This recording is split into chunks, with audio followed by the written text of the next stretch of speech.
This is annoying. It's annoying. I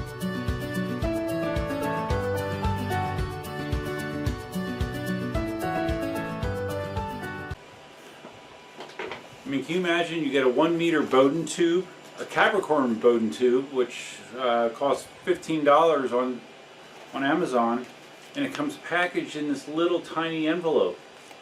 So it's all coiled up. There's like bends in it. You know, it's not nice and straight and true like you would want for minimal resistance in the tube. This really pisses me off. You know, don't ship a 1 meter tube in a little tiny bag. A Bowden tube. That's idiotic if you ask me. Cut. Hey, Duff here. Time for another Duff 3D video. No, I did not shut down the Duff 3D channel, although you may think that I did. I haven't posted any specific 3D content on my channel in a while. I think the last thing that I might have posted was replacing the hotbed in my Anycubic i3 Mega. Or was it that one there? Huh. Well, yeah. Some things have been changing. You might think that maybe I wasn't doing 3D printing anymore, maybe I wasn't interested in it. But no, that could be further from the truth. I've just been busy, and I've been been doing a lot with my electric unicycle / one wheel / Meepo electric skateboard / Segway i2 / Mini Pro channel. So much so that I kind of got burned out on just doing videos and everything, you know. You get to the point where, like with my electric unicycle stuff, it's like I feel like I can't go out for a ride without my camera with, because I got to document it and make a video, and that kind of wears on you a little bit. And I guess 3D printing has felt like my little haven where I go in here, I do my thing, and I'm not shooting video, I'm not talking about what I'm doing, I'm not talking about what I'm fixing, and that's fine. You know, obviously I'm not obligated to do so, but I did want to cover what has been going on and what the latest and greatest is with my 3D hobby, because I am still very, very interested in the hobby. So let's talk about a few things. Oh, one other thing I want to mention as far as like why I haven't been really pushing 3D content. I don't know if this will make sense to people. It's kind of weird, but it's also the affiliation that I had with Gearbest. I guess I technically still have an affiliation with Gearbest. You know, I joined their affiliate program. And part of their affiliate program is, you know, they send you printers to evaluate, you do videos on them, and you're trying to, it's supposed to be a symbiotic relationship where you're promoting sales for Gearbest in return for getting these products to review. And I guess I didn't like the way that felt. I felt like I was doing the videos and putting effort into, you know, making them, you know, solid. But I wasn't getting tons of views on them, and I almost felt like I was letting my representative at Gearbest down, because I wasn't generating the traffic that she was looking for. So that might have been part of it. I kind of got turned off by that. I didn't like the feeling. I don't like letting people down. I don't like underperforming. So yeah, I think that might have been part of the problem as well. So I'm not pushing Gearbest anymore. I'm actually going to probably start removing the various links I have for them in my descriptions, because it's obviously not having the intended effect, and not because you know, I have anything against Gearbest. You know, if you are in the 3D community, you certainly have formed your own opinions about Gearbest. Sometimes they do a good job. Sometimes they don't. But anyways, like I said, I'm just going to kind of do this for me, and I'm not going to really worry about Gearbest affiliate links. Let's talk about the most obvious thing, is that there is now a second Anycubic i3 Mega on my bench. My original Anycubic i3 Mega has been an absolute workhorse when it comes to producing the 3D printed electric unicycle stands that I've been selling in my store. This does the best job quality-wise and has been the most reliable printer. I basically, once I leveled it the last time, I haven't had to touch it in weeks, if not months. It maintains level, it prints well, it never jams, it just works all the time. And I thought to myself the other day, I'm like, hey, what the heck? Why not get another one? I can cut down my production time by 50% for a lot of parts, and if something ever goes wrong, I have another one ready to go. So that's what I did. I bought it on Amazon. I'll have a link to this printer in the description below. But yeah, I really love the Anycubic i3 Mega. It just works. It took me like maybe about a half an hour to get from unboxing to printing on this thing. You know, it was 8 screws, level the bed, and go. And it worked. First print. Like right here is the first print off of it. Very clean, very good quality, no problems whatsoever. So very, very happy with that decision. Alright, so like I said, I really, really love my Anycubic i3 Megas. And I love them so much that I bought one of the Anycubic Turins off of eBay from the Anycubic retailer, the Anycubic store on eBay. It's probably been 3 weeks ago at this point. And I just finally got a ship notice yesterday, which means, I don't know if that means probably means they're just left the China port now, maybe. Because I don't get any tracking. It's supposed to be coming via FedEx. I don't get any tracking on them as of yet. And the estimated delivery date is like somewhere in the first week of October. So don't know when it's going to show up, but I am looking forward to it. I have heard some issues with getting it set up correctly, but hopefully I can work through them. I really am excited about having an Anycubic large format printer.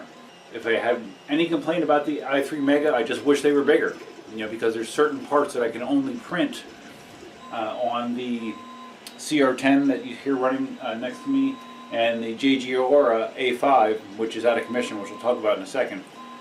So I'm excited about the prospect of having a Turin that I can do that on.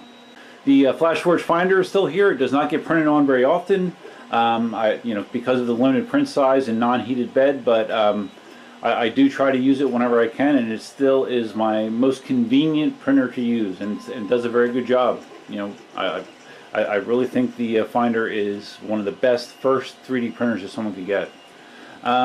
Over here you see my Ender 2. That printer sees very limited use. I have flexible filament loaded up there. It's really the only printer that I've had luck getting to print TPU on, probably just because of my ignorance, but it doesn't see much use. It's only when I'm printing TPU, and I've printed stuff like these power port covers that are used on electric unicycles. I printed a hub cover for my tractor. I printed plugs that are used for the power port for the one wheel, but it does not get used much. Okay, so one thing you may notice is missing is my Dagama Neva. My Neva is actually residing at my office. I've had it there for several months now. Because of its compact form factor, I actually can just have it tucked away on in the corner of my desk. I have like an L-shaped desk configuration, and I have it printing in there. Most days it's printing pretty regularly. I found that trying to print a lot, at least on my Neva, trying to print a lot of conventional parts like this, you know, solid parts, I have issues with jamming on that thing, and maybe it's because of the huge Bowden tube that's like this long. You know, that might be part of it, but I have found that it does do some things well, and what it does really well is vase mode.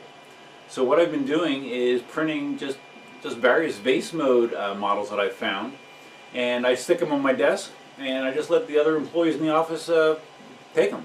You know, because if they take something, I can just make another one. So I bet I've given away 30 pieces, something like that. So yeah, just pick an interesting model, let it print vase mode model. Sometimes I do a vase, sometimes it's a bowl. I've done Buddha statues. I've done a Buddha statue with a Yoda head. So yeah, that's where our Neva is, and it resides there. You know, like I said, the Nevas can be a frustrating printer for sure because of its limited functionality, limited feedback, no control panel, no display, a single button. It's kind of a quirky printer, and they're not. They definitely have a limited scope of usefulness, in my opinion. Here's Elsa. All right, here is my Giora A5. This printer has been doing a decent job. I've done a lot of printing for the stands on this thing. Despite it doing a decent job, I can't say that I actually like this printer. The design of it is very frustrating. If you have to do anything, it's such a pain to get the stuff just because everything is tucked away inside this metal frame. I mean, you can do it, but it's a hassle. But you know, I dealt with that hassle. It's you know, it's annoying but not debilitating. But lately, I've been having issues with partial clogging, and you know, I've done the normal stuff trying to clean the nozzle out. I've done cold pulls with nylon filament. I replaced the nozzle on the A5, and I got some temporary relief, but very temporary. Yeah, I'd be able to get like maybe one small print out, but then when I would try to do another job, like this, you probably can't see from there, but this is some more EUC stand parts. You know, it started on 3 parts, and on the 4th one it started to under extrude, and that's typically what happens. It starts out fine, looks fine, and then it will start to clog. And that, you know, that's the dreaded partial clog scenario. You know, that I've dealt with on my CR10 quite a bit. So I've been trying to fix it. So the poorly packaged Capricorn Bowden tube that I showed in the beginning of the video is part of my latest efforts to try to fix it. I was going to try to replace this Bowden tube with that. Hopefully I can reuse the collets here, but if not, I have some extra collets. So I'm going to replace that and see what happens. See, the problem is I'm not sure if possibly, because I know one of the problems with, or one of the causes of partial clogs can be if the Bowden tube is not pressed all the way down to the throat of the hot end. If there's any kind of gap in there, you can get filament start to accumulate in there, and that will cause a partial clog, similar to what I have. But my problem is I don't have a good way to determine if the Bowden tube is flush like it needs to be. Maybe it's just a technique thing. I don't know. So anyways, I'm going to try that. But to be honest with you, when my Turin comes, I need to make space, and I am probably getting rid of my A5. I might give it to, I'm not going to sell it, I'm just going to give it to somebody. Maybe my buddy at work, I don't know. But I'm just going to give it away, just to make space. But I want to make sure that it's printing before I do it. I don't really want to give someone something that they know is not working, so I need to try to get it working before that happens. And of course, in the middle there, you see my CR10, the second printer I've ever owned. It's been doing well. Before the Ninebot Z10 came out, it wasn't hardly being used.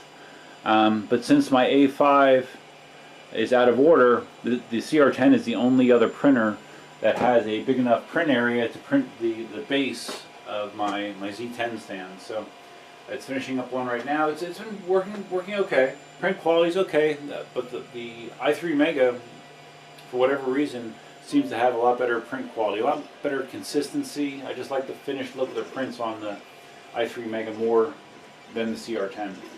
But the CR10 is fine. You know, I've done all kinds of mods to that thing, and it's working. You know, so I guess that's all that matters.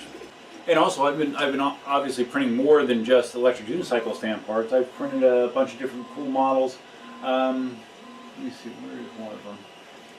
You know, I really find these prints that come off the printer fully articulated and ready to go, like this Predator style, I don't know what you call this, pliers, grabber, or whatever. I think this is amazing. It literally prints just like this. I printed this on the i3 Mega, and comes off, and you just break loose a couple small adhesions, and it works. I think that's amazing.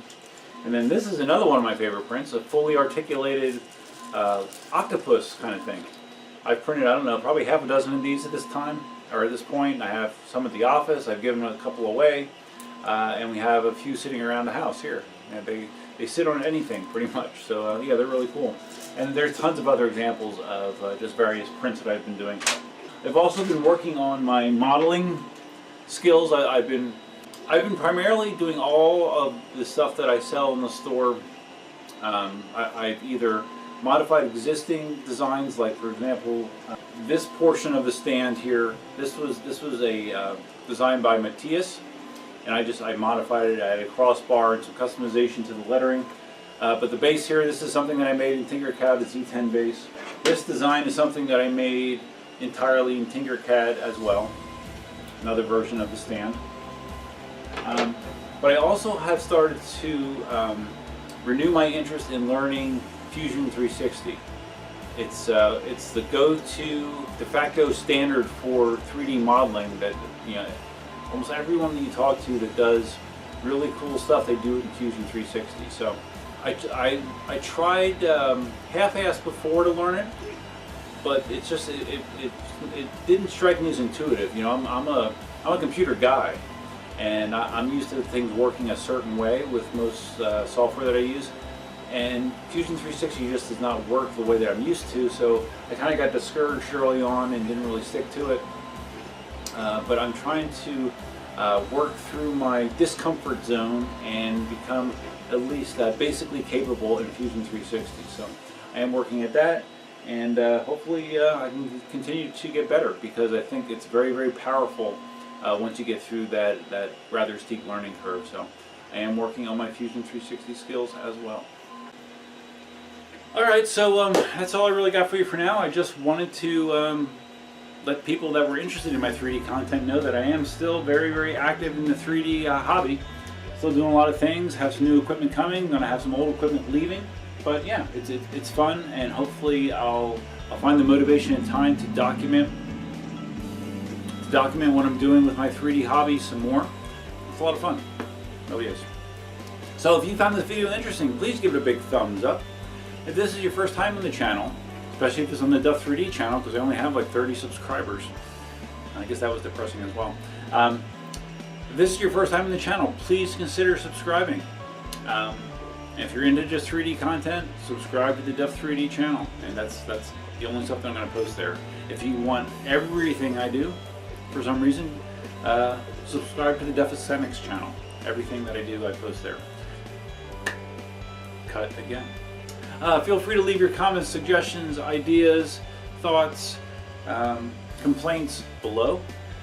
I try to read to and respond when appropriate to every one of them. And that's all I got for you for now. Hope you found this video interesting. Hope you have a good week. And until next time, duffing out. Just cleaned up my space yesterday. Looks better, huh?